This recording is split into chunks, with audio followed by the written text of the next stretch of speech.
नमस्कार साथियों, स्वागत है आपका अपने गौरव ज्ञान धारा यूट्यूब चैनल पे। आज का जो टॉपिक है वो है विद्युत, इलेक्ट्रिसिटी। ठीक है, कई सब प्रकार के सवाल जो है वो यहाँ से बनते हैं। ठीक है, तो विद्युत जो है वो क्या है उसके बारे में अपन देखेंगे आज। विद्युत इलेक्ट्रिसिटी जिसको बोला जाता है, ठीक है, और ये किसके कारण होती है? आवेशों के प्रवाह के दर को विद्युत धारा अपन कहते हैं। ठीक है, यानी आवेश जो हो गए वो उसके प्रवाह के को क्या बोला जाता है? विद्युत धारा बोला जाता है। तो इनकी क्या क्या प्रॉपर्टी होती है, ठीक है, तो उनके बारे में अपन पढ़ेंगे। पहला है विद्युत एवं चुंबकत्व भी है दोनों। ठीक है, पहला जो है वो अपने विद्युत के बारे में। आवेश, देखो आवेश क्या होता है? आवेश जो है वो किसी एक गुण है।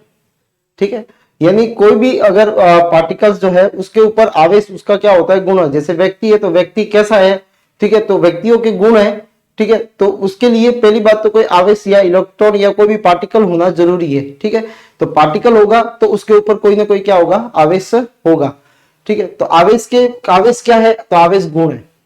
ठीक है, जिसके कारण वस्तु या तो वो विद्युत चुंबकीय प्रभाव को दर्शाती है। अच्छा, चुंबकीय प्रभाव का मतलब क्या हुआ कि अगर किसी कंडक्टर में आवेशों की प्रवाह हो रही है, इलेक्ट्रॉन अगर चल रहे, आवेशों का प्रवाह हो रहा है। ठीक है, तो आवेशों के प्रवाह के कारण क्या होगा? उसके चारों तरफ चुंबकीय क्षेत्र उत्पन्न होता है। क्या होता है? चुंबकीय क्षेत्र उत्पन्न होता है। ठीक है, यानी विद्युत धारा से क्या होता है? चुंबकीय क्षेत्र उत्पन्न होता है। तो चार्ज पार्टिकल्स विद्युत भी दर्शाएंगे और इसके प्रभाव को भी क्या करते हैं? ये दर्शाते हैं।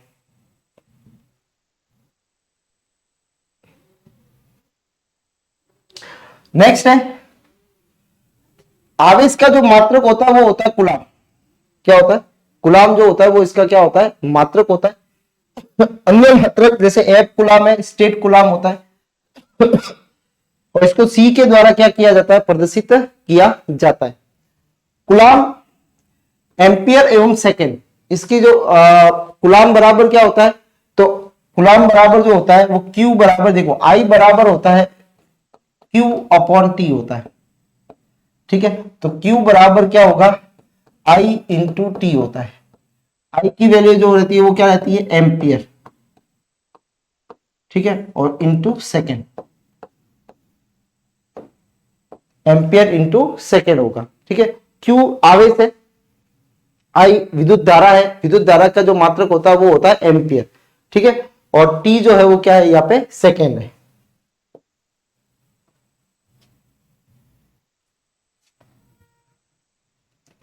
टी क्या है? यहाँ पे सेकेंड है। ठीक है, दूसरा है किसी भी परमाणु में इलेक्ट्रॉन, प्रोटॉन और न्यूट्रॉन तीन कण उपस्थित होते हैं। कोई भी परमाणु ले लिए उसमें तीन कण ये मौजूद होंगे, इलेक्ट्रॉन, प्रोटॉन और न्यूट्रॉन। ठीक है, प्रोटॉन एवं न्यूट्रॉन नाभिक के अंदर रहते हैं, इसलिए इनको बोला जाता है न्यूक्लियन। क्या बोला जाएगा इसको? न्यूक्लियन बोला जाता है। न्यूक्लियन जो नाभिक के अंदर पाए जाते हैं, कौन कौन से? प्रोटॉन और न्यूट्रॉन जो होते हैं वो कहां पाए जाते हैं? नाभिक के अंदर पाए जाते हैं। इलेक्ट्रॉन मुक्त रूप से परमाणु के बाह्यतम कक्ष में क्या लगाते हैं? चक्कर लगाते हैं। ठीक है, नाभिक के अंदर क्या मिलता है? इसको न्यूक्लियन कहा जाता है।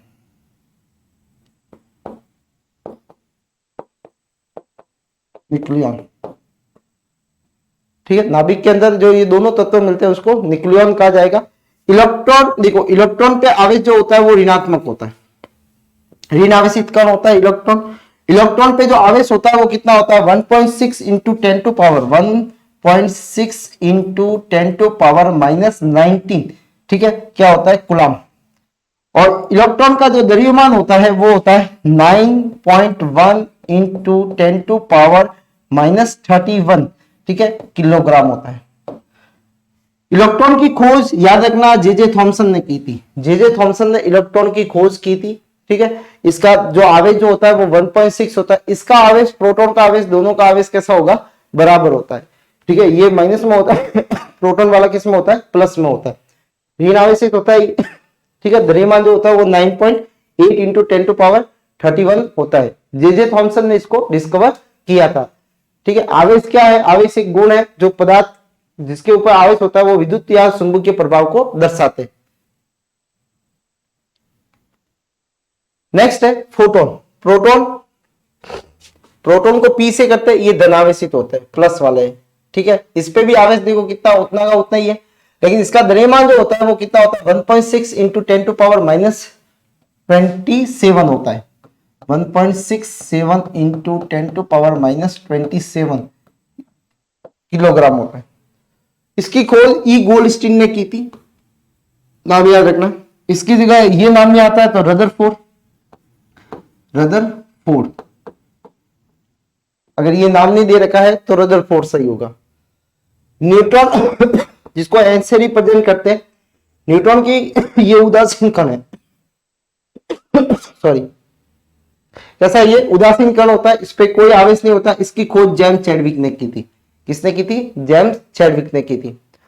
अब स्थिर विद्युत बल क्या होता है? देखो, स्थिर विद्युत का मतलब होता है स्टैटिक करंट। जैसे सपोज मान लो अपन कुर्सी पे बैठे हैं और अपन जैसे ही उठते किसी को हाथ लगाते हैं तो वो करंट आता है, ठीक है।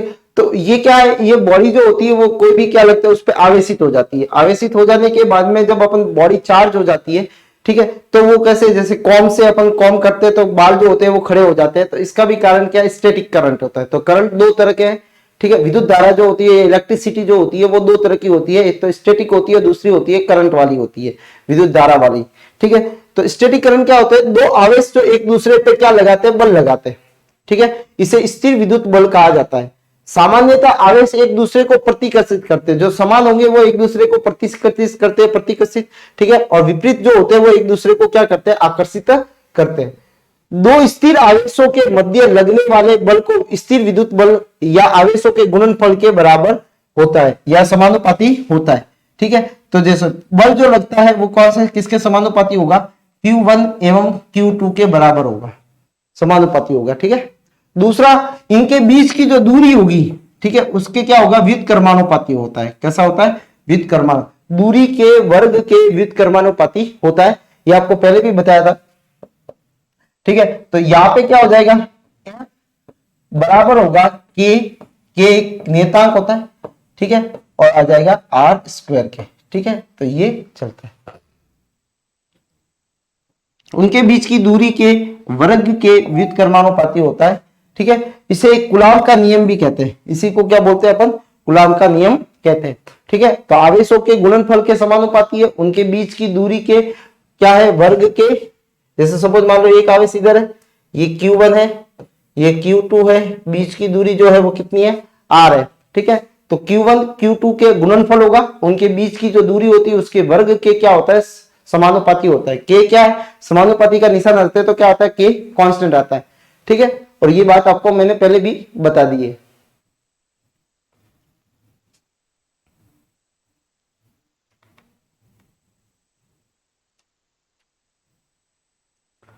नेक्स्ट है विभवांतर। देखो, विभवांतर का मतलब क्या होता है? सपोज मान लो आवेश को एक पॉइंट से दूसरे पॉइंट यहां पे, ठीक है, कोई भी आवेश जो होगा, आवेश Q है, उसको एक जगह से दूसरी जगह ले जाने में, ठीक है, किया गया कार्य,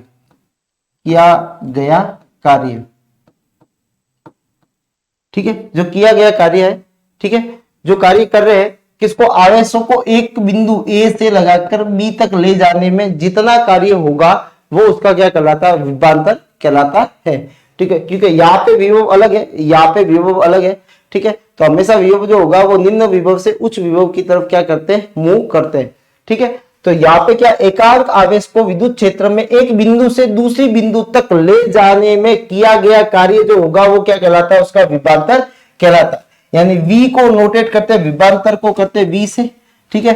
V बराबर होगा, ठीक है, W अपॉन क्या आ जाएगा? Q आ जाएगा। Q क्या है? आवेश है। W क्या है? किया गया कार्य, ठीक है। तो ये क्या है? ये तो कार्य है, ठीक है। तो कार्य बटा क्या आ जाएंगे? आवेश, ठीक है। आवेश की इकाई क्या होती है? आवेश की इकाई होती है कूलाम, ठीक है। और कार्य की इकाई क्या होती है? जूल। तो एक जूल और कूलाम, और इसको शॉर्ट फॉर्म में क्या बोला जाता है? वोल्ट बोला जाता है। क्या बोला जाता है? वोल्ट। तो वोल्ट, विभवांतर की इकाई क्या होती है? विभवांतर की इकाई होती है वोल्ट, ठीक है। और विभवांतर को रिप्रेजेंट भी किससे करते हैं? V से। और इसकी इकाई भी होती है, उसको भी रिप्रेजेंट किससे करते हैं? V से करते हैं, ठीक है। 1 वोल्ट अगर मैं कहूं कि एक आवेश को अगर यहां से यहां तक ले जाने में 1 जूल एनर्जी खर्च होती है। सपोज मान लो यहां से एक एकांकी आवेश को यहां से यहां तक ए से बी तक ले जाने में 1 कूलाम जो आवेश को ले जाने में 1 जूल एनर्जी जो होती है वो खर्च होती है। तो इसका मतलब किया गया जो उनके बीच में जो विभवांतर उत्पन्न होगा दोनों सिरों पे वो किसके बराबर होगा, वो वोल्ट के बराबर होगा, 1 वोल्ट के बराबर होगा। ठीक है, तो 1 वोल्ट का मतलब क्या हुआ, 1 जूल और 1 कूलाम। ठीक है, आवेश हमेशा वो निश्चित होते हैं। ठीक है, 1.6 रहता है एक आवेश, जो एक इलेक्ट्रॉन होगा उस पे जो आवेश की मात्रा जो होती है वो निश्चित रहती है 1.6 इंटू 10⁻20 जो है सॉरी -11 जो होती है वो उसकी रहती है। ठीक है, अब ये कभी बदलती नहीं है, अगर 2 चार्ज आएंगे तो वो कैसे हो जाएगा, डबल हो जाएगा। ठीक है, जैसे सपोज मान लो दूध की थैली आती है, तो दूध की थैली सपोज मान लो ये 450 ग्राम में आती है या तो, ठीक है, ग्राम में आती है, तो अगर अपने को 500 ग्राम दूध चाहिए, ठीक है, तो अपने को 2 थैली लानी पड़ेगी। ठीक है, तो कितनी होगी, वो होगी 900। ठीक है, तो कभी भी आवेश जो होते हैं टुकड़ों में नहीं आते। ठीक है, आवेश का मान फिक्स है, एक आवेश का इतना होता है, 1 आएगा, 2 आएगा, 3 आएगा, इतने आ सकते। अब विद्युत धारिता क्या होती है, तो देखो विभवांतर आपको समझ में आ चुका होगा कि एक इकाई आवेश को या किसी आवेश को एक बिंदु से दूसरे बिंदु तक ले जाने में जितना कार्य होता है वो उसका क्या कहलाता है, विभवांतर कहलाता है। ठीक है, W/Q होता है। अब किसी भी चालक में आवेश देने पे उसमें एकाकी विभव में क्या होती है, वृद्धि होती है। ठीक है, तो आवेशों में उस चालक की धारिता कहते हैं, यानी चालक को आवेश देने पे उसमें विभव में एकांक में क्या होती है, वृद्धि होती है। ठीक है, तो वो उसकी धारिता होगी। क्यों आवेश देने पर चालक के में वोल्टेज में वृद्धि होती है, तो धारिता उसको क्या बोला जाता है, C से लिखा जाता है। ठीक है, विद्युत धारिता का मात्रक क्या होता है, फैराडे होता है। क्या होता है, फैराडे। चालक की विद्युत धारा निम्न बातों पर निर्भर करती है। पहली है पृष्ठीय क्षेत्रफल, क्षेत्रफल कितना है उसका। ठीक है, तार का। चालक के चारों ओर माध्यम कौन सा है, माध्यम उसके चारों तरफ कौन सा है, आसपास के अन्य चालकों की उपस्थिति है कि नहीं है। ठीक है, तो ये बातें जो डिपेंड करेगी वो किस पे करेगी, उस विद्युत धारिता उस कंडक्टर पे करती है कि ठीक है, धारिता विद्युत धारिता यानी विद्युत धारा किसमें प्रवाहित होगी, एकाकी विभव में। अगर वोल्टेज बढ़ाते हैं, अगर आवेशों के मान को बढ़ाते हैं, आवेश देने से चालक की वोल्टा में क्या होगी, वृद्धि होगी। ठीक है, तो ये अभी अपने देखा भी था। ठीक है, तो आवेश बढ़ेंगे तो क्या होंगे, उसमें क्या होगी, वोल्टेज में क्या आएगी, वृद्धि होगी।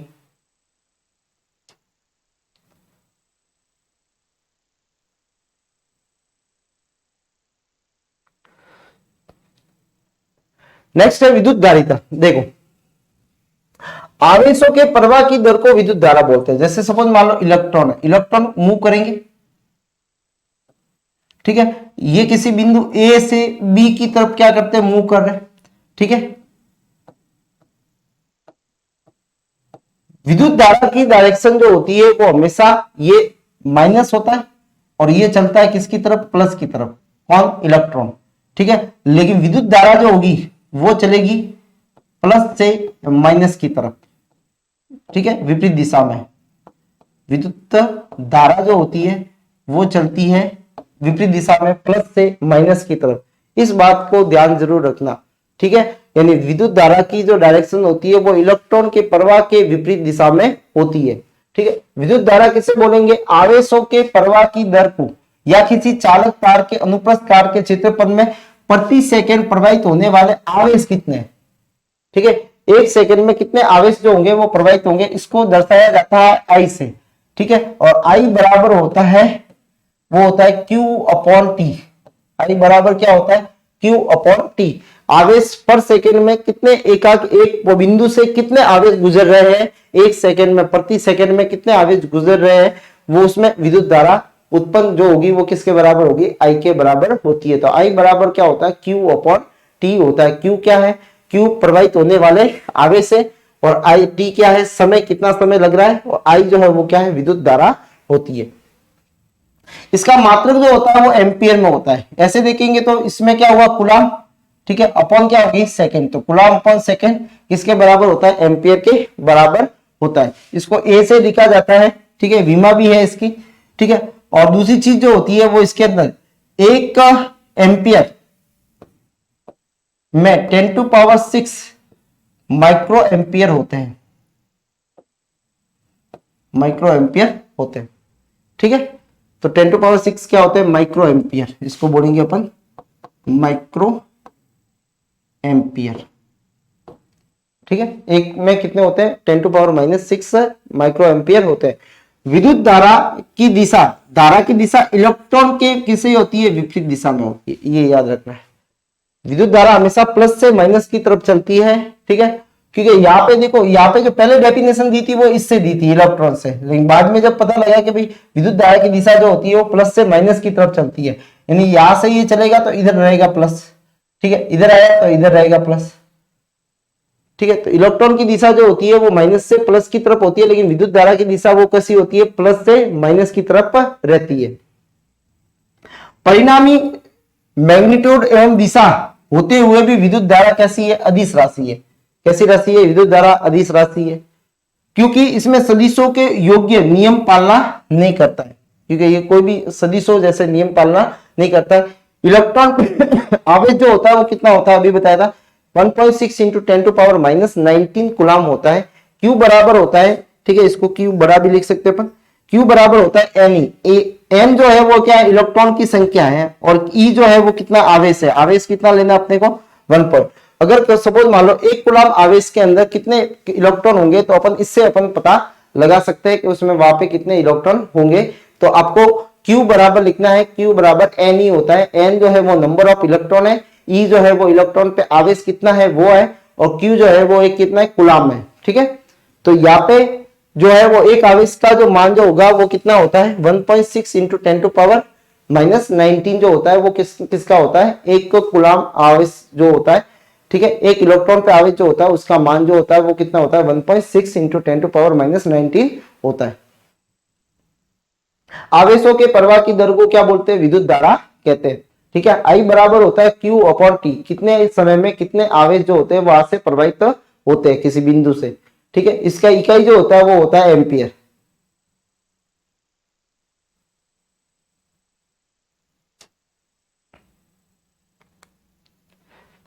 नेक्स्ट है, विद्युत धारा दो तरह की होती है। सपोज मान लो एक तो होती है दिश धारा। दिश धारा में क्या होता है? ठीक है, समय के साथ में यहाँ पे जैसे समय ले लिया और यहाँ पे विद्युत धारा ले ली, विद्युत धारा। ठीक है, अगर समय के साथ में विद्युत धारा का मान एक ही रहता है, कैसा रहता है? एक ही रहता है। ठीक है, तो यहाँ पे बदल नहीं रहा है, जैसे 2 एम्पियर आ रहा है, 3 एम्पियर आ रहा है, जैसे सपोज मान लो 2 एम्पियर आ रहा है तो 2 एम्पियर ही रह रही है।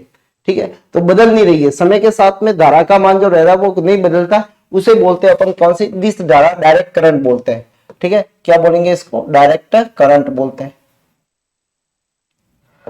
विद्युत धारा का मान दिशा दोनों अपरिवर्तित रहती है।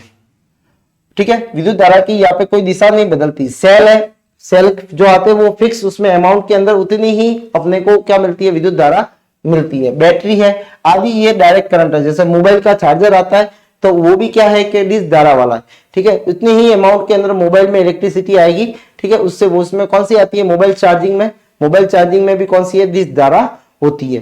प्रत्यावर्ती धारा का मतलब क्या है? जो घरों के अंदर आती है वो कौन सी है? प्रत्यावर्ती धारा होती है। प्रत्यावर्ती धारा का मान जो होता है वो समय के साथ में क्या होता है? बदलता रहता है। ये ऐसे चलती है। ठीक है, एक बार प्लस में चलती है, माइनस में, प्लस में, माइनस में, प्लस में, माइनस में। ठीक है, यानी दिशा जो होती है वो कैसी होती है? बदलती रहती है। तो प्रत्यावर्ती धारा का मान, दिशा दोनों क्या होती है? परिवर्तित होती है। ठीक है, प्रत्यावर्ती धारा प्रति सेकंड धारा 2 बार दिशा बदलती है। ठीक है, जैसे एक बार और ये दूसरी बार। ठीक है, तो 2 बार क्या करती है? एक सर्कल पूरा करने में 2 बार वो धारा क्या होती है? अपनी दिशा को परिवर्तित करती है। उपकरण प्रत्यावर्ती धारा में ऐसी दायित्व जिसको बोलते हैं अल्टरनेटिव करंट, अल्टरनेटिव करंट बोलते हैं। एसी को क्या बोला जाता है? Alternative current. ठीक है, प्रत्यावर्ती धारा। यहाँ पे भारत में प्रत्यावर्ती धारा इस जो आती है वो अपने कितने आती है? धारा का मान तो होता है वो कितना है? वोल्टेज कितने आता है? 220 आता है। और कितने हर्ट्ज की है आवृत्ति इसकी? 50 हर्ट्ज वाली होती है। ये इंपॉर्टेंट है। तो भारत के अंदर कितनी? 50 हर्ट्ज की आती है आवृत्ति वाली। अब ओम का नियम क्या होता है?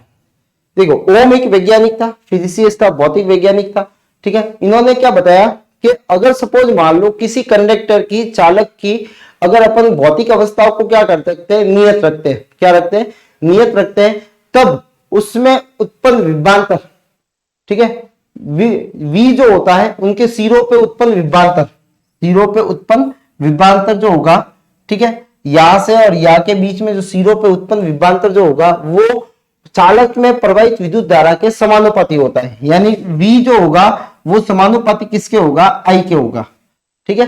यानी विभवांतर किसके समानुपाती है, I, प्रवाहित धारा के समानुपाती होता है, ठीक है। जब भी मैंने बोला था कि V प्रोपोर्शनल का निशान हटता है तो क्या होता है, I और R आता है, क्या आता है, I R, तो V इजिकल टू क्या होता है, I R होता है, ठीक है। R जो है वो R क्या है, तो R जो है वो एक नियतांक है, क्या है, नियतांक है, जिसे चालक का प्रतिरोध कहते हैं, जिसके क्या बोलते हैं, चालक का प्रतिरोध कहा जाता है, चालक का क्या बोला जाता है, इसको प्रतिरोध कहा जाता है। R बराबर होता है V अपॉन आई, ठीक है। R बराबर क्या होता है, V अपॉन आई, ठीक है। और अगर अपन I बराबर लें तो I बराबर क्या होता है, V अपॉन R। तो देखो कोई भी सवाल आएंगे, अगर विद्युत धारा दे रखी है, उसमें वोल्टेज फाइंड करना है या उसमें प्रतिरोध फाइंड करना है, ठीक है, तो अपन इस तीनों फॉर्मूले से कर सकते हैं। ये तीन फॉर्मूला है। V इजिकल टू होता है आई आर, आई बराबर होता है V अपॉन आर, ठीक है, और R बराबर होता है V अपॉन आई, ठीक है। आप एक फॉर्मूला लीजिए, उससे तीनों फॉर्मूले अपने को फाइंड हो जाते हैं। R क्या है, चालक का प्रतिरोध होता है। प्रतिरोध का मतलब ये होता है कि जो हमेशा क्या करेगा, रुकावट पैदा करेगा, ठीक है, वो कितना है, वो कहलाता है, उसका R कहलाता है।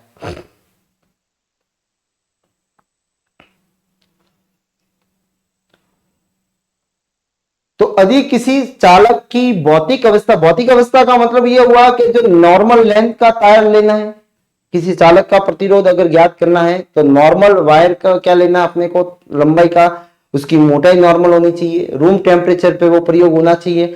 ये कहता है भौतिक परिस्थितियां, यानी भौतिक परिस्थितियां जो रहनी चाहिए वो कैसी रहनी चाहिए, समान रहनी चाहिए। तो इसका मतलब ये है, ठीक है। तब अपन प्रयोग करेंगे, तब अपना V जो होगा वो इसके समानुपाती होगा। लेकिन अगर सपोज मान लो आपने तार जो है वो काफी मोटा ले लिया या बहुत पतला ले लिया, तो वहां पे आपका ओम का नियम काम नहीं करेगा।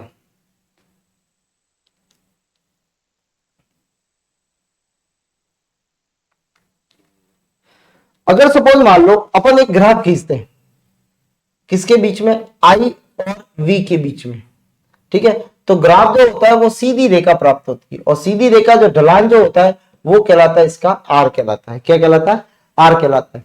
यानी चालक का प्रतिरोध, इसका मतलब क्या हुआ, ये सीधी रेखा जो प्राप्त होती है ग्राफ के अंदर, वो अपने को ये बताती है कि जो V और I है वो क्या है, एक दूसरे के समानुपाती है। यानी अगर मैं V की वैल्यू में अगर कोई वृद्धि करता हूं तो I की वैल्यू में भी क्या आएगी, वृद्धि होगी, या I की वैल्यू में अगर कोई वृद्धि करता हूं तो V की वैल्यू में भी क्या आएगी, वृद्धि होगी, ठीक है।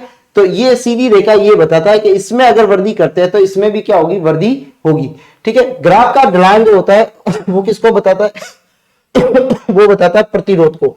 ढलान जो होता है tan थीटा इजिकल टू होता है V अपॉन आई, ये जो होता है V अपॉन क्या हो जाएगा, आई हो जाएगा। ये ढलान अभी क्या बताया था, R बराबर, तो R बराबर क्या होता है, V अपॉन आई होगा।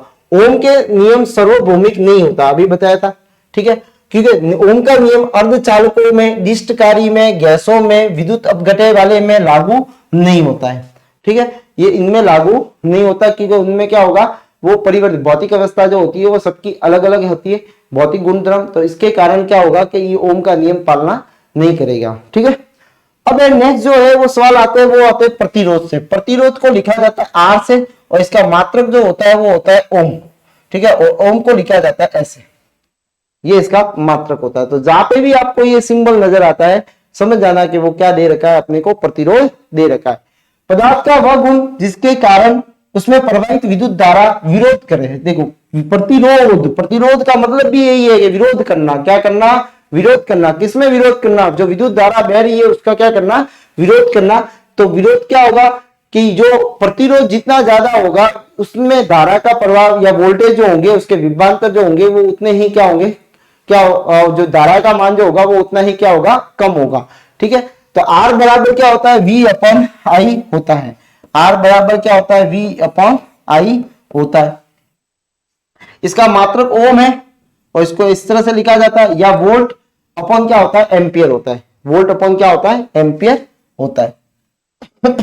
किसी चालक का प्रतिरोध जो होगा वो R बराबर जो होगा वो किसके डिपेंड करेगा, देखो R बराबर जो होता है वो अलग अलग चीजों पे डिपेंड करता है कि प्रतिरोध किस पे डिपेंड करेगा, वो अलग अलग चीजें होती है। ठीक है, प्रतिरोध करता है, देखो सबसे पहले अगर देखा जाए तो ये रो जो है वो क्या है, विशिष्ट प्रतिरोध होता है, जिसको प्रतिरोधकता कहा जाता है, विशिष्ट प्रतिरोध भी कहा जाता है इसको, या रेजिस्टिविटी भी कहा जाता है।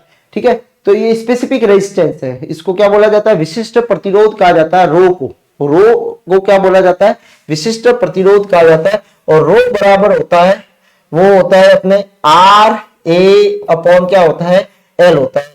ठीक है, ये है विशिष्ट प्रतिरोध, क्या होता है, विशिष्ट प्रतिरोध है।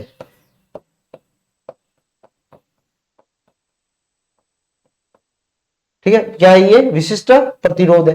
ठीक है, यहां पे रो इसको बोला जाता है, रो बोला जाता है, रो बोला जाता है इसको। ठीक है, तो रो जो है वो क्या है, वो विशिष्ट प्रतिरोध होता है। क्या होता है, विशिष्ट प्रतिरोध है।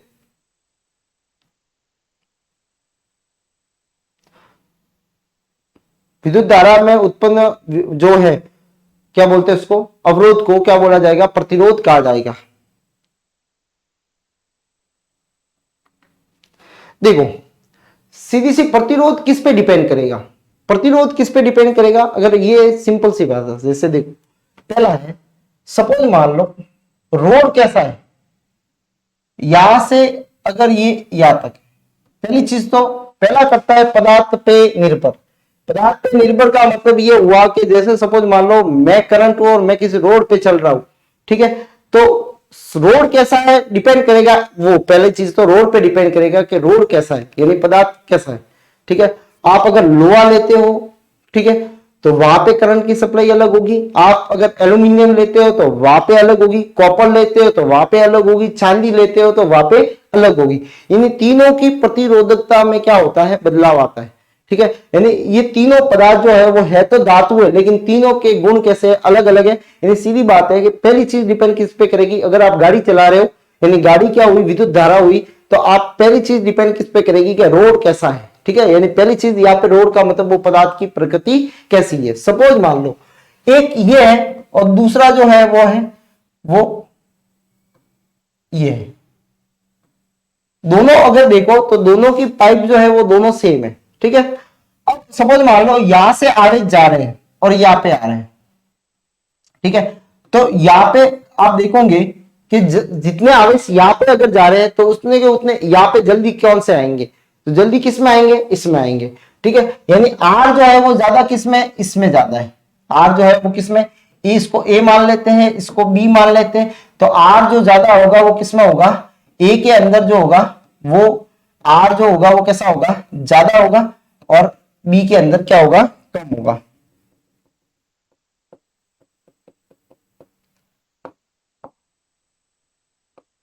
आर जो होगा वो ए में ज्यादा होगा और बी में कम होगा। इसका कारण, अगर सपोज मान लो लंबाई बढ़ती है, अगर रोड लंबा है तो एनर्जी भी वेस्ट होती है। ठीक है, अगर सपोज मान लो जितने आवेश आप जितनी उत्साह के साथ में, जैसे पैदल जा रहे हैं कहीं रोड पे, और जितने उत्साह के साथ में आपने रवानगी की थी, वो 2-3 किलोमीटर बाद में धीरे धीरे एनर्जी क्या हो जाती है, डाउन हो जाती है। ठीक है, तो आप जितने उत्साह के साथ में वहां से चले थे उतना उत्साह आप में उसमें उस समय नहीं होता।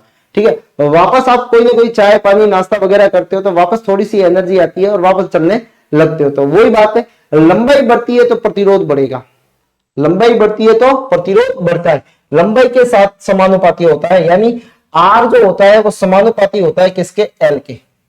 आर किसके समानुपाती है, एल के समानुपाती होता है।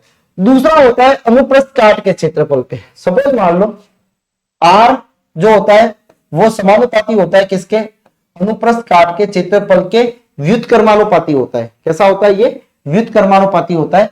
कैसे, सपोज मान लो एक बड़ी पाइप आपने ली, ठीक है, इसमें दोनों की लेंथ एक जैसी है, एक ये वाली पाइप ली, ठीक है, दोनों में करंट जो होगा वो ज्यादा किस में जाएगा, करंट जाएगा इसमें ज्यादा, यानी प्रतिरोध ज्यादा किसका है, प्रतिरोध ज्यादा जो होगा वो किसका होगा, प्रतिरोध जो ज्यादा होगा, देखो ये बढ़ रहा है, ये अगर बढ़ रहा, एरिया बढ़ रहा है तो प्रतिरोध क्या हो जाएगा, कम, तो इसमें चार्ज क्या होंगे, ज्यादा जाएंगे, तो प्रतिरोध किसका ज्यादा होगा, इसका ज्यादा होगा। पतले वाले तार का क्या होगा, प्रतिरोध ज्यादा होता है, मोटे वाले तार का प्रतिरोध क्या होता है, कम होता है।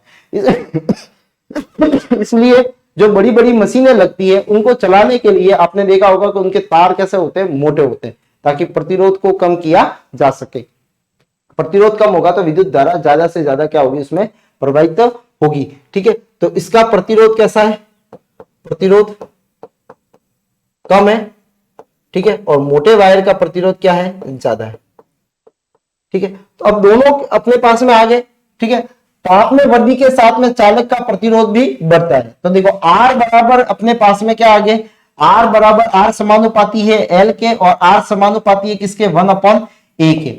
ठीक है, तो आर जो होगा वो समानुपाती होगा L/a के। जब भी ये निशान आता है तो क्या आता है, कोई ना कोई कांस्टेंट आता है, तो यहाँ पे कांस्टेंट कौन सा आ गया, रो आ गया। रो बराबर होता है RA/L होता है। ठीक है, ये तो R बराबर क्या है, रो L/A। लेकिन अगर मैं कहूं कि स्पेसिफिक, इसको बोला जाता है रो। रो एक क्या है, एक नियतांक है, एक नियतांक है जिसे जिसे चालक का विशिष्ट प्रतिरोध कहा जाता है। क्या कहा जाता है इसको, विशिष्ट प्रतिरोध कहा जाएगा। चालक का इसे क्या कहा जाता है, विशिष्ट प्रतिरोध। यानी रो क्या है, एक नियतांक होता है जिसे चालक का विशिष्ट प्रतिरोध कहा जाता है, और कई बार यह सवाल आता है। ठीक है, तो रो बराबर क्या होगा, रो बराबर सीधा होता है RA/L होता है। ठीक है, आर का देखो मात्रक, इसका मात्रक क्या होगा, तो मात्रक देखो क्या होता है, रो का विशिष्ट प्रतिरोध का, आर का मात्रक क्या है, ओम। ठीक है, एरिया जो होता है वो मीटर स्क्वायर में लेते हैं। ठीक है, और एल की लंबाई जो होगी वो मीटर में होगी, तो मीटर से 1 मीटर कट जाएगा। रो बराबर इसका मात्रक होता है ओम मीटर होता है। क्या होता है, ओम इंटू मीटर होता है। ठीक है, ये ध्यान रखना है, क्या होता है, ओम इंटू मीटर होता है। तो ये होता है RA/L। ठीक है, कई बार ऐसे सवाल आते हैं कि भाई सपोज मान लो चालक का प्रतिरोध जो है वो पहले L था, चालक की लंबाई L थी। ठीक है, उसका प्रतिरोध जो था वो जो है कोई भी आपको दे रखा होगा। ठीक है, और चालक की लंबाई एरिया जो होगा वो आपको दे रखा होगा, या तो वो L दे रखा होगा या A दे रखा होगा। ठीक है, तो इन दोनों को आपको दे रखे होंगे, और दूसरे वाली कंडीशन में आपको ये दे रखा होगा कि चालक की लंबाई को आधी कर दे, तो आपको L/2 करना है दूसरे वाले में। ठीक है, तो आपको क्या करना है, जैसे आर रो बराबर आर, जैसे आर कितना भी दे रखा हो। ठीक है, एल कितना भी, एल जो हो गया RA हो गया। ठीक है, अपॉन क्या हो जाए एल, बराबर में भी आपको वही रखना है, R2 रख दिया, इसको 1 ले लिया, इसको 2 ले लिया। ठीक है, कंपेरिजन एल, अगर एल जो होगी वो अगर मोटाई बढ़ जाती है तो 2A आ जाएगी। ठीक है, और अगर एल जो होगा वो आधा हो रहा है तो L/2 हो जाएगा। फिर आपको इनमें कंपेरिजन करके क्या करना है, इसको सवाल को हल करते हैं। ठीक है, तो रो क्या है, रो विशिष्ट प्रतिरोध होता है। ठीक है, जिसे क्या बोला जाता है, चालक का विशिष्ट प्रतिरोध कहा जाता है। अगर मैं कहूं कि एक लंबाई जो है उसका एरिया जो है वो इकाई है, दोनों अगर इकाई है। ठीक है, तब चालक का विशिष्ट प्रतिरोध जो होता है वो चालक के प्रतिरोध के बराबर होगा। जब ये A और L जब दोनों एक हो जाएंगे, ठीक है, ये दोनों एक हो जाएंगे, इसका भी मान 1 है और इसका भी मान 1 है, या समान मान है दोनों का, तब आर रो जो होगा वो किसके बराबर होगा, आर के बराबर होता है। ठीक है,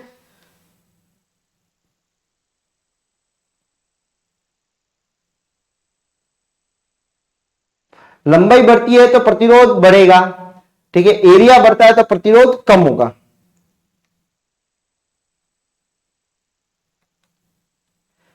अब देखो यहां पे है, अब है इन प्रतिरोधों का संयोजन कैसे होता है। पहला है समांतर।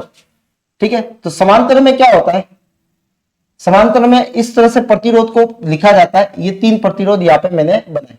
ठीक है, यहां पे मैंने क्या लिखा, अमीटर लिया। अमीटर जो विद्युत धारा को नापता है, किसको नापता है, ये विद्युत धारा को। विद्युत धारा को किससे नापा जाता है, अमीटर से। इसको बोला जाता है अमीटर बोला जाता है। ठीक है, अमीटर है। इसको हमेशा श्रेणी क्रम में लगाया जाता है। कौन से क्रम में लगाया जाता है? अमीटर को श्रेणी क्रम में लगाया जाता है, श्रेणी क्रम में लगाया जाता है।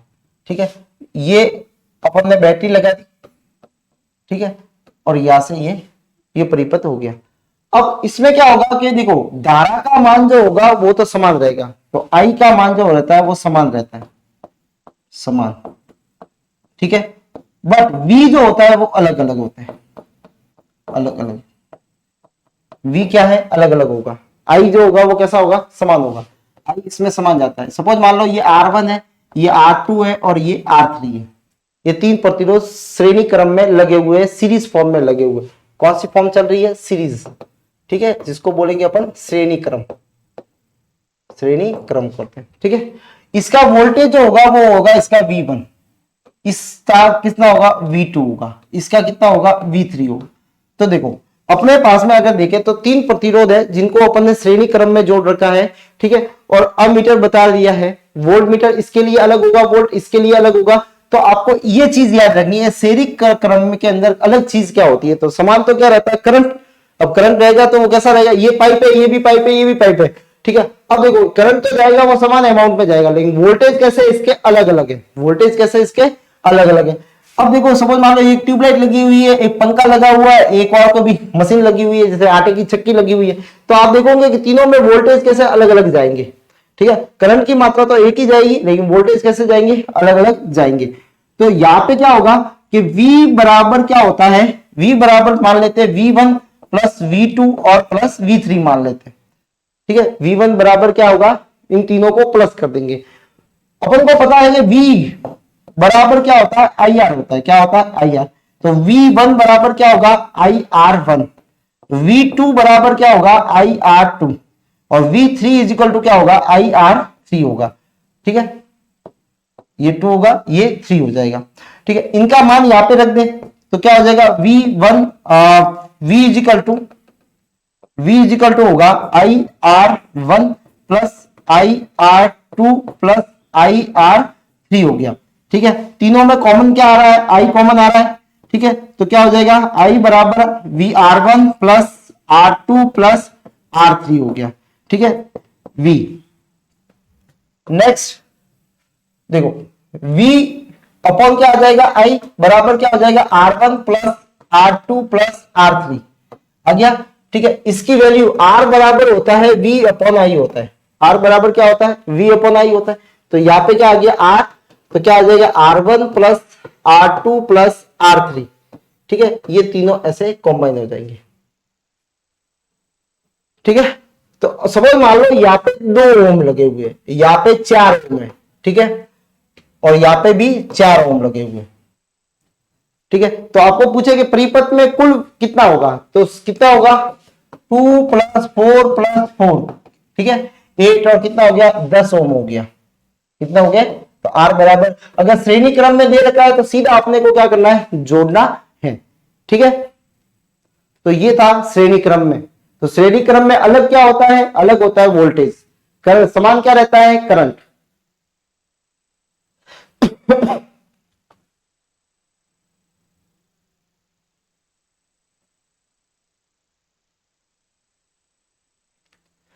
नेक्स्ट है समांतर क्रम। देखो समांतर क्रम में भी आपने देखा होगा दूसरा जो संयोजन है वो है समांतर क्रम। समांतर क्रम, पार्श्व क्रम, समांतर क्रम।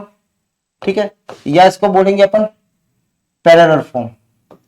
ठीक है, अब देखो यहाँ पे जो है वो 3 प्रतिरोध, जैसे सपोज मान लो यहाँ पे ये है 3 प्रतिरोध, पहला प्रतिरोध, दूसरा प्रतिरोध और तीसरा प्रतिरोध। तीनों प्रतिरोध को यहाँ पे जोड़ा गया है। अब यहाँ पे जो कॉम्बिनेशन है वो कैसा है? जिनके दोनों सिरे, तीनों के सिरे क्या हो गए? एक जगह पे मिलते हैं। ठीक है, तो ये मान लेते हैं R1 है, ये R2 है और ये कैसा? R3 है। ठीक है, ये 3 प्रतिरोध यहाँ पे जुड़े हुए हैं।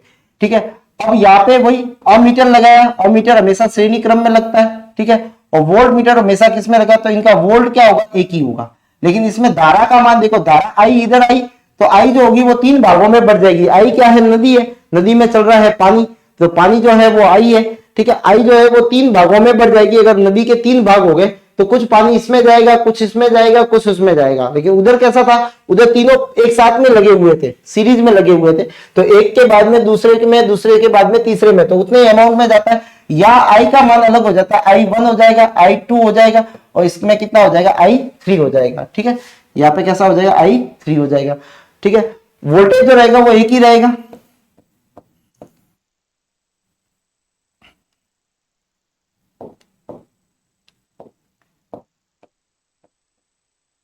ये प्लस है, ये माइनस है।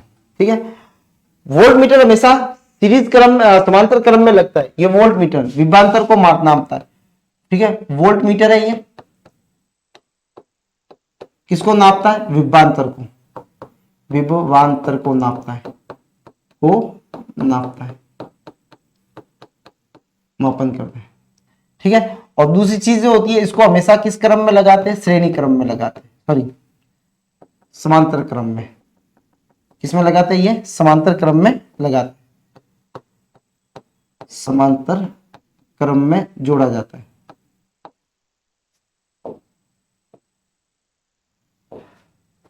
किसमें लगाते हैं इसको, समांतर। अब देखो यहाँ पे कितने प्रतिरोध है, 3 प्रतिरोध है। प्रतिरोध कितने हैं, 3।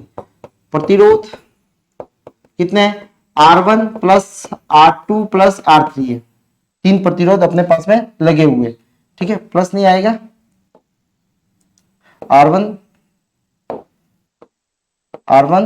R2 और R3 है। ठीक है, इनमें करंट जो सप्लाई हो रहा है, विद्युत धारा जो इसमें प्रवाहित हो रही है, वो हो रही है I1, I2 और I3 हो रही है। ठीक है, विभवांतर जो है वो कितना है, यहाँ पे V है। कितना है, V है। तो यहाँ पे अलग क्या है, I, अलग क्या है, I।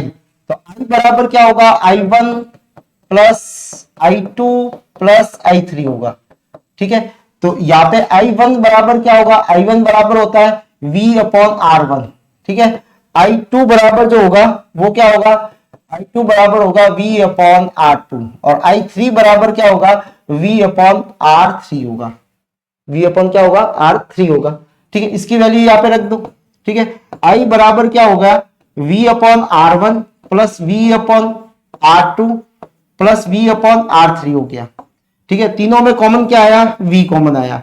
ठीक है, तो I बराबर क्या हुआ, V1/R1 plus 1/R2 plus 1/R3 हो गया। ठीक है, अब इसको ले लो यहाँ पे, तो I/V। ठीक है, तो देखो R बराबर क्या होता था, R बराबर होता था V/I। ठीक है, क्या होता था, V/I होता था। इसका उल्टा है, तो उल्टा होगा तो क्या हो जाएगा यहाँ पे। ठीक है, तो 1/R1 plus 1/R2 plus 1/R3। ठीक है, तो यहाँ पे उल्टा हो जाएगा, तो ये भी क्या हो जाएगा, उल्टा 1/R1, R 1/R हो जाएगा। तो 1/R बराबर क्या हो जाएगा, 1/R1 plus 1/R2 plus 1/R3। ठीक है, ये होता है समांतर क्रम में अगर जुड़े हुए।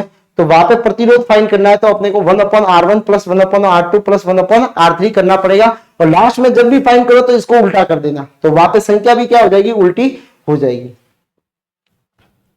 ठीक है, इसका जैसे 3 ओम है, इसका 6 ओम है। ठीक है, और इसका 4 ओम है। ठीक है, अगर ये करता हूं तो 3 प्रतिरोध जैसे लगे हुए। ठीक है, पहला जो है, ये 3 प्रतिरोध लगे हुए हैं। ठीक है, पहला है 2 ओम है, 3 ओम है, और ये कितना है, 6 ओम है। तो क्या होगा, 1/2 प्लस 1/3 प्लस 1/6। ठीक है, ऐसे में आ जाएगा 6। ठीक है, कितनी बार गया, 3, 2 और 1। ठीक है, कितना हो गया यहाँ पे 5, और ये हो गया 6, 6/6। ठीक है, और 6/6 कितना आ गया, 1। अब देखो यहाँ पे तो सीधा आ रहा है 1, लेकिन सपोज आप लोग 2/3 आता है तो ये उल्टा हो जाता है। ठीक है, तो 3/2 हो जाता है। ठीक है, तो क्योंकि 1/R है, 1/R है, RP मतलब पैरेलल। ठीक है, तो कितना हो जाएगा, RP इज इक्वल टू कितना हो जाएगा, 1 ओम हो जाएगा। ठीक है, दूसरी चीज, समांतर क्रम में जो अगर सबसे अधिक जो होता है, वो अगर आपको 2 प्रतिरोध दे रखे हैं और अधिकतम मान ज्ञात करना है, तो उनको श्रेणी क्रम में अधिकतम मान आएगा। श्रेणी क्रम में अधिकतम आएगा, अधिकतम। ठीक है, समांतर क्रम में कम आएगा, न्यूनतम में न्यूनतम। अगर ये के ये प्रतिरोध अगर श्रेणी क्रम में लगे हुए हैं तो सीधा प्लस होगा, 2 प्लस 3 प्लस 6, ठीक है, तो कितना होगा 5 और 6 कितने हो जाएंगे 11 हो जाएंगे, तो देखो 11 ओम हो जाएगा प्रतिरोध, और यहाँ कितना आ रहा है 1 ओम आ रहा है, ठीक है, तो पैरेलल में जोड़ेंगे तो कम आएगा, ठीक है 1 ओम आएगा, और इसमें जोड़ेंगे तो कैसा आएगा ज्यादा आएगा।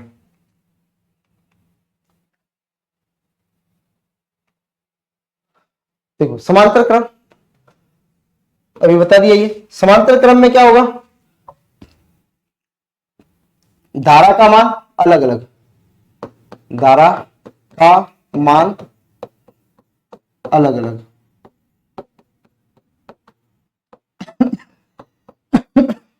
ठीक है, वोल्टेज समान, विभवांतर वो कैसा रहेगा समान रहेगा, ठीक है, आई अलग अलग है और वी समान है, ठीक है। हमारे घरों के अंदर जो फिटिंग होती है लाइट की वो कौन सी होती है, समांतर क्रम में होती है। ऑफिस अन्य स्थानों पे विद्युत उपकरण समांतर क्रम में जोड़े जाते हैं, ठीक है। अब है विद्युत सेल, सेल क्या होते हैं, जो क्या करते हैं, इसको किया था किसने, एलेक्सेंड्रा बोल्टा ने, ठीक है, इसको डिस्कवर किया था। देखो सेल क्या करता है, वो रासायनिक ऊर्जा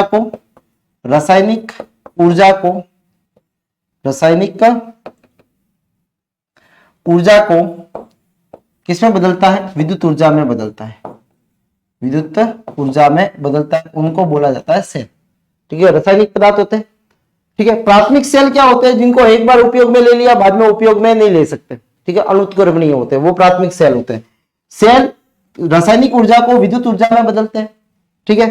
प्राथमिक सेल चार्ज नहीं होते हैं, ठीक है, एक बार में हो गया फिर खत्म हो जाता है, ये अनुत्क्रमणीय होते हैं, ठीक है। जैसे प्राथमिक क्षारीय सेल है, बटन सेल, शुष्क सेल है, लेस्प्लांसी सेल है, वोल्टा सेल है, ये जो सेल जो है वो कैसे प्राथमिक सेल है, क्योंकि इनको एक बार में उपयोग में ले लिया वापस उपयोग अपन नहीं ले सकते, उनको बोला जाता है प्राथमिक सेल। क्या बोला जाता है, प्राथमिक सेल कहा जाता है। दूसरा जो है, स्क्रीनशॉट ले लो,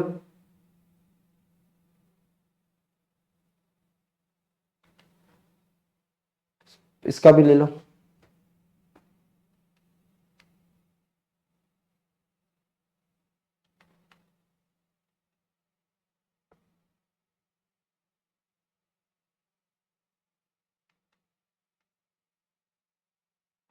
अब है द्वितीयक सेल।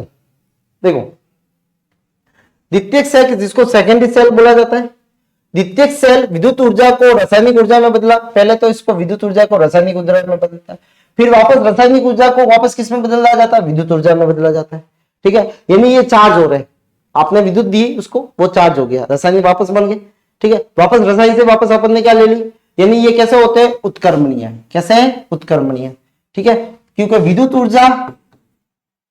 विद्युत ऊर्जा जो होती है वो किस में बदलती है, रासायनिक ऊर्जा में, ठीक है, रासायनिक ऊर्जा में बदलती है, और रासायनिक ऊर्जा वापस किस में बदलती है, विद्युत ऊर्जा में बदलती है, दोनों तरफ है उत्क्रमणीय है। सीसा संस्थायिक सेल जो है, लोअर निकल सेल जो है, ठीक है, वो किसके उदाहरण है, ये द्वितीयक सेल के उदाहरण होते हैं। अब विद्युत शक्ति या पावर क्या होता है, देखो पावर P इजिकल टू जो होता है वो होता है W/T होता है, W/T होता है, ठीक है। पावर यानी रेट ऑफ, उसमें कितने समय में, इकाई समय में कितना कार्य किया गया है, वो उसका क्या है पावर होता है, क्या होता है उसका पावर होता है। P इजिकल टू क्या होता है, W/T होता है। W की वैल्यू जो रहती है वो होती है पहली VIT होती है, ठीक है, W बराबर होता है VI²/R, W बराबर होता है I²RT, W बराबर होता है, ठीक है, V²/R इंटू टी, ये तीनों जो है वो W है, हीट एनर्जी के, ठीक है। तो अब देखो P की वैल्यू क्या अगर अपन रखेंगे तो P बराबर क्या हो जाएगा, हो जाएगा VIT/T, तो T से T कट गया, क्या हो जाएगा P बराबर हो जाएगा VI, पहले इक्वेशन ये आ गई। तो सब में क्या करना है, T को कट करना है, ठीक है। दूसरा क्या होगा, दूसरा होगा P बराबर, देखो VI हो गया पहला, P बराबर होगा I²R हो गया, और P बराबर जो होगा वो क्या हो जाएगा, V स्क्वायर अपॉन R हो जाएगा। ठीक है, इन तीनों से अपन किसी का भी पावर फाइंड कर सकते हैं, पावर को अपन ज्ञात कर सकते हैं। P is equal to V I, P is equal to I square R, ठीक है, और P इजिकल टू होता है V square upon R। Suppose मान लो आपको धारा दे रखी है, प्रतिरोध दे रखा है, पावर फाइंड करना है, इससे कर लोगे। आपको वोल्टेज दे रखा है, विद्युत धारा दे रखी है, इससे ये कर लोगे। ठीक है, तीनों में से कोई भी आता है तो आप एक दूसरे से क्या कर सकते हो, किसी को भी फाइंड कर सकते हो। तो विद्युत परिपथ में ऊर्जा का सह विद्युत शक्ति कहलाता है, या इकाई समय में किया गया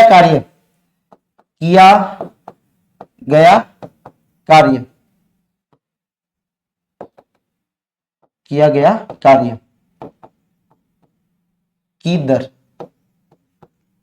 ठीक है, P बराबर होता है W अपॉन T। ऐसा ही मात्रक जो होता है इसका वाट होता है। जैसे घर में अपन बोलते हैं कि बल्ब कितने वाट का है, ठीक है, तो अपन गलत बोलते हैं, अपन कई बार बोलते हैं प्लग कितने वोल्ट का है, वोल्ट नहीं आता, वहां पे वाट आता है। ठीक है, तो वाट जो है वो किसका, पावर की यूनिट है, यानी वो बल्ब का क्या बता रहा है, पावर बता रहा है। क्या बता रहा है, पावर बता रहा है। जितना वाट बढ़ता जाएगा उतने पैसे भी बढ़ते जाएंगे। ठीक है, अन्य बड़े मात्रक किलोवाट में भी आता है, मेगावाट में भी आता है। ठीक है, विद्युत शक्ति P बराबर जो होता है वो IR, जैसे ये दे रखा है, ये मैं पहली वाली इक्वेशन का दे रखा है VI। ठीक है, इसी का ही दे रखा है। ठीक है, वोल्ट वाट एम्पियर और वोल्ट। ठीक है, क्या हो जाएगा इसका, वैसे देखिए तो आपका हो जाता है इसका जूल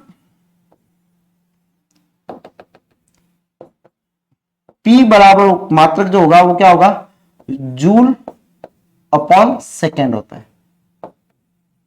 जूल अपॉन क्या होगा, सेकेंड होता है। ठीक है,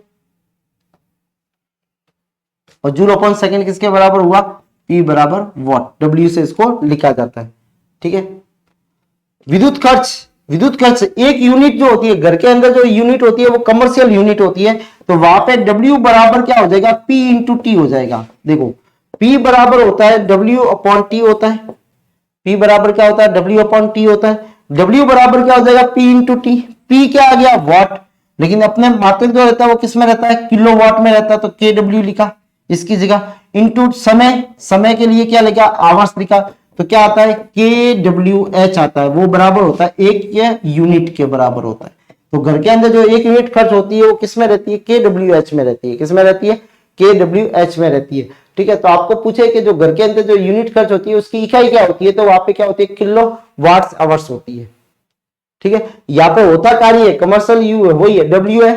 ठीक है, इसके लिए मैंने क्या लिखा, इसके लिए क्या लिखा, KW इंटू इसके लिए क्या लिया, आवर्स लिया। ठीक है, तो ये आ जाएगा अपने ये वाला।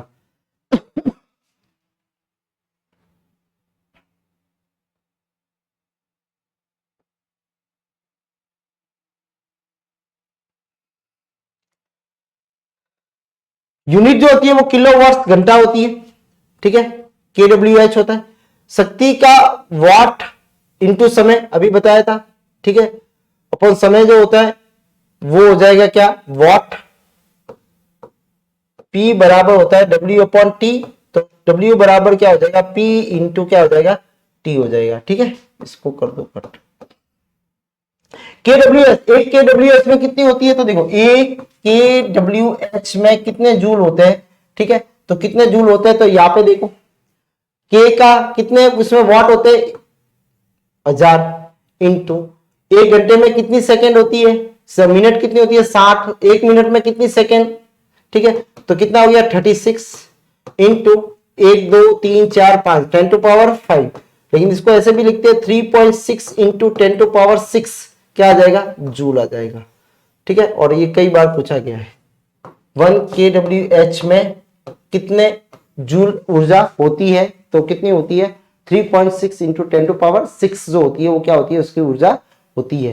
ठीक है, एक हॉर्स पावर में कितने होते हैं वॉट, तो 746 क्या होते हैं, वॉट होते हैं। कितने होते हैं, 746। अगर घर के अंदर ऊर्जा का खर्च अगर पता लगाना है तो कोई नहीं करना, जो भी दे रखा है, जैसे 5 पंखे हैं। ठीक है, 5 पंखे सपोज मान लो 5 पंखे हैं। ठीक है, और 100 वॉट के हैं, 5 घंटे जलते हैं तो 30 दिन का, तो ये आ जाएगा इसका, ये आएगा आपके वॉट आवर्स में आएगा। ठीक है, तो वॉट आवर्स को चेंज करने के लिए अपने को क्या करना पड़ेगा, 1000 से इसका भाग लगाना पड़ेगा। क्या लगाना पड़ेगा, भाग। ठीक है, और भाग लगाने के बाद में जो इकाई आएगी वो क्या होगी, आपके kWh होगी।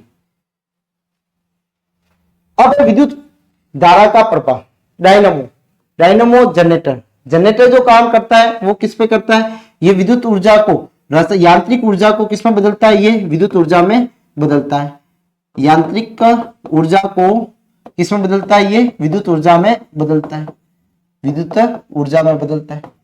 ठीक है, विद्युत ऊर्जा चुंबकीय प्रेरण के सिद्धांत पे कार्य करती है। चुंबकीय प्रेरण का सिद्धांत क्या है कि जब किसी चालक को चुंबक के क्षेत्र में क्या करते हैं, मूवमेंट कराया जाता है, तो उसमें विद्युत धारा उत्पन्न होती है। चालक को चुंबकीय क्षेत्र में गति करवाई जाती है,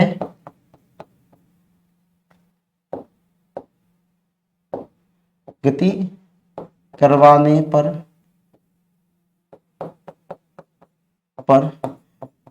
चालक में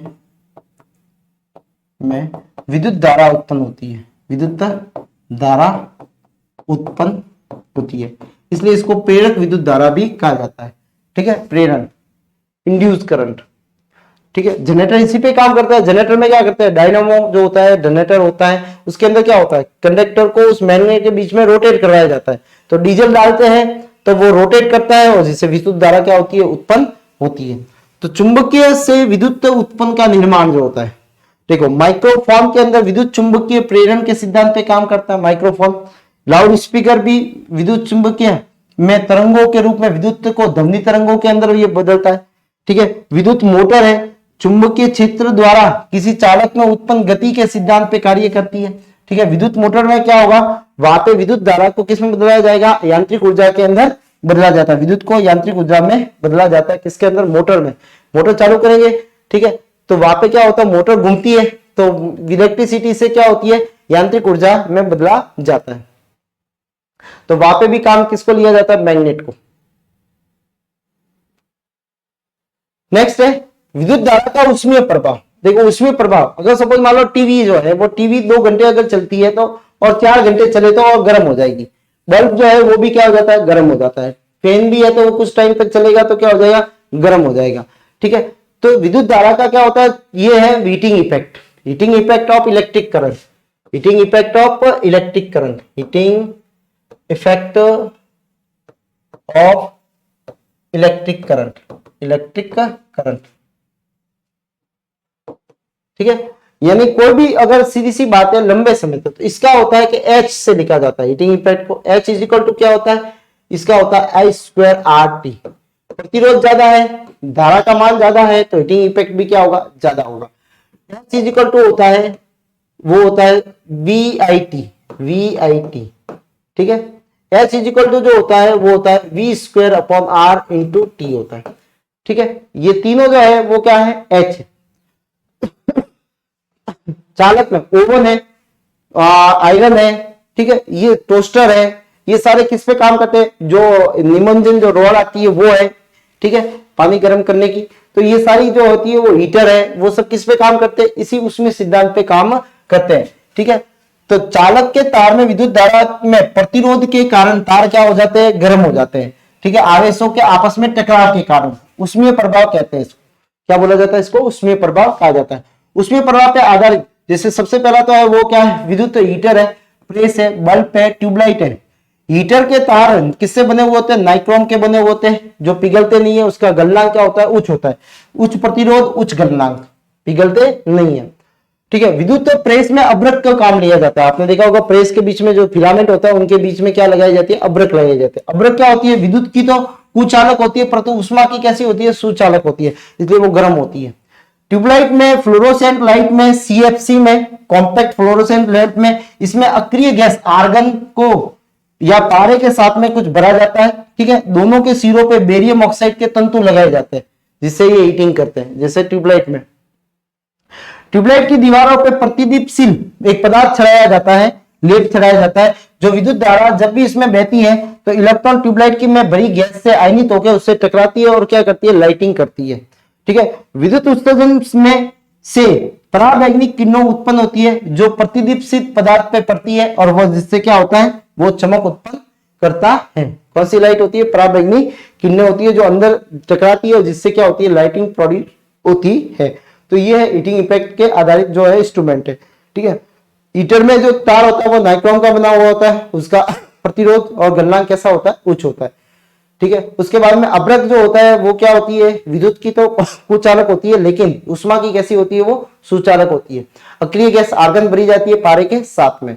ठीक है, बेरियम ऑक्साइड, दोनों सिरों पे तंतु लगाए जाते हैं, वो बेरियम ऑक्साइड के लगाए जाते हैं। ठीक है, प्रतिदीप्तशील पदार्थ इसमें लेप किया जाता है। जब भी ये पराबैंगनी किरणें उत्पन्न करेगा, उससे टकराएगा तो प्रतिदीप्तशील पदार्थ से जैसे ही पड़ते तो वो चमक उत्पन्न करता है, जिससे अपने को रोशनी दिखाई देती है।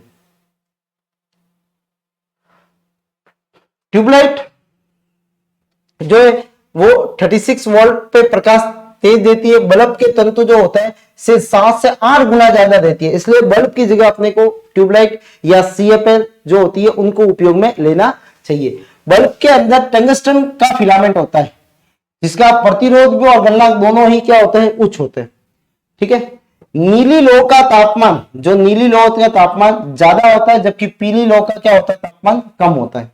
विद्युत एवं रासायनिक प्रभाव क्या होता है, जल में विद्युत का कुचालक होता है। जल कैसा होता है, अगर शुद्ध जल ले तो वो कैसा होता है, विद्युत का कुचालक होता है। परंतु जब इसमें लवण, अम्ल या सार मिला दिया जाए, नींबू मिला दिया जाए, नमक मिला दिया जाए, ठीक है, सार की कुछ मात्रा मिला दी जाए, तो वो कैसा हो जाता है, सुचालक हो जाता है। किसका कारण है, क्योंकि उसके अंदर क्या क्या बन जाते हैं, आयन बन जाते हैं। क्या बन जाते हैं, आयन बनने के कारण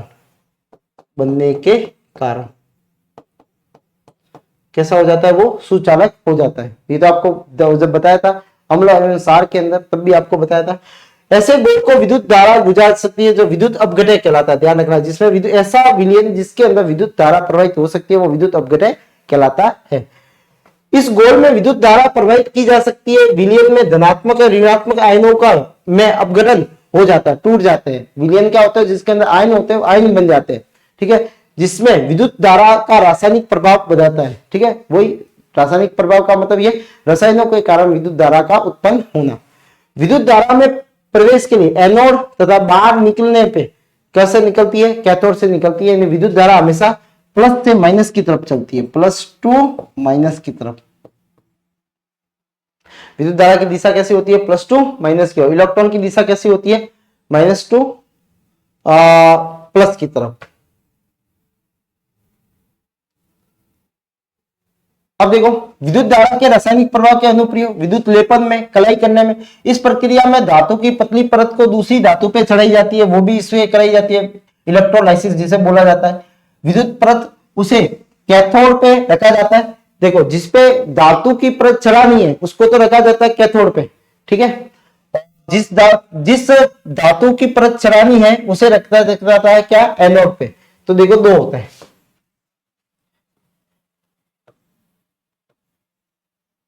यहां से और यहां। जिसे धातु पे परत चढ़ानी है, जैसे सपोज मान लो इसकी या इस पे चढ़ानी है, ठीक है, तो इसको रखा जाएगा कैथोड। ठीक है, और इस पे रखा जाएगा क्या, ये होता है एनोड।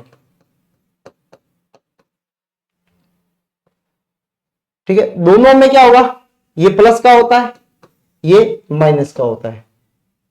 ये क्या होता है, प्लस का होता है और माइनस का होता है। ठीक है, तो यहां पे आप हम देखेंगे, देखो, पतली परत दूसरी पे चढ़ाई जाती है। जिस धातु पर परत चढ़ानी है उसे एनोड माना, कैथोड माना जाता है। जैसे यहां पे इस पे चढ़ानी है, इस पे चढ़ानी है। ठीक है, ये यहां से चलेंगे वाई, ये इस पे चलेंगे। ठीक है, यानी डायरेक्शन जो रहेगी वो किस तरफ, इस तरफ रहेगी। ठीक है, तो प्लस वाला, क्योंकि देखो धातु प्लस होती है तो धातु जैसे कॉपर की चढ़ानी है तो कॉपर यहां से निकलेंगे और इस तरफ जाएंगे। प्लस वाला होता है तो माइनस की तरफ जाएंगे, ये याद रखना है। ठीक है, दोनों इलेक्ट्रॉन को रासायनिक अपघटन में डुबाया जाता है, विद्युत धारा प्रवाहित की जाती है जिससे धातु एनोड से कैथोड की तरफ चढ़ जाती है। क्या पे चढ़ रही है, एनोड से कैथोड की तरफ। फिर होता है धातुओं का शुद्धिकरण भी इससे से किया जाता है। धातु का शुद्धिकरण भी इसी से किया जाता है। सपोज मान लो ये कोई धातु है जो इम्प्योर है, जैसे यही है, अशुद्ध है, और उसी की सेम धातु रहते हैं वो शुद्ध धातु, ये रहते हैं शुद्ध। ये शुद्ध धातु। ठीक है, ये तो होती है अपने पास में एनोड लेते हैं इसको क्या लेते हैं, एनोड। इसको लेते हैं अपन कैथोड। कैथोड मतलब ये कैसा हो गया माइनस और ये कैसा हो गया प्लस। ठीक है, इसको जोड़ देते हैं अपन विद्युत धारा से। ठीक है, ये हो गया माइनस का और ये हो गया प्लस का। ठीक है, तो यहां पे क्या होगा, यहां से सपोज मान लो कॉपर का कर रहे हैं, तो यहाँ पे इसके अंदर विलयन होगा, वो कॉपर सल्फेट का लिखेंगे। ठीक है, ये क्या है, शुद्ध अशुद्ध कॉपर है। ये भी क्या है, ये शुद्ध कॉपर है। ये कैसा है, शुद्ध कॉपर है, और ये कैसा अशुद्ध कॉपर है।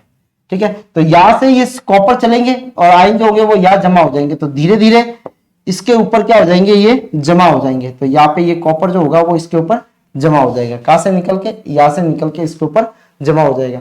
तो सर्वोत्तम शुद्ध धातु को प्राप्त करने की ये विधि है। अशुद्ध धातु से एनोड, अशुद्ध धातु कहां होती है, एनोड में। शुद्ध धातु कहां होती है, कैथोड पे। ठीक है, अशुद्ध धातु के गोल उसी का अपघटन विलयन लेते हैं। कॉपर लेंगे तो कॉपर सल्फेट लेंगे। ठीक है, और कोई दूसरी धातु रहती है तो उसी का अपघटन सॉल्यूशन लिया जाता है, विद्युत अपघटन के रूप में प्रयुक्त करते हैं। जैसे विद्युत अपघटन में प्रवाहित की जाती है विद्युत धारा, और शुद्ध धातु कैथोड पर क्या हो जाता है, जमा हो जाता है। कहां पे जमा हो गया, ये कैथोड पे जमा हो जाते हैं, कैथोड पे। ठीक है, तो ये कैसे शुद्ध जो होंगे वो कहां पे होंगे, कैथोड पे। तो यहां पे एनोड से कैथोड की तरफ। ठीक है, ये कैसा लेते हैं अपन, ये लेते हैं अशुद्ध। ये कैसा लेते हैं अपन, अशुद्ध लेते हैं, और ये कैसा लेंगे अपन, शुद्ध लेंगे। कैसा लेंगे, शुद्ध लेते हैं। ठीक है,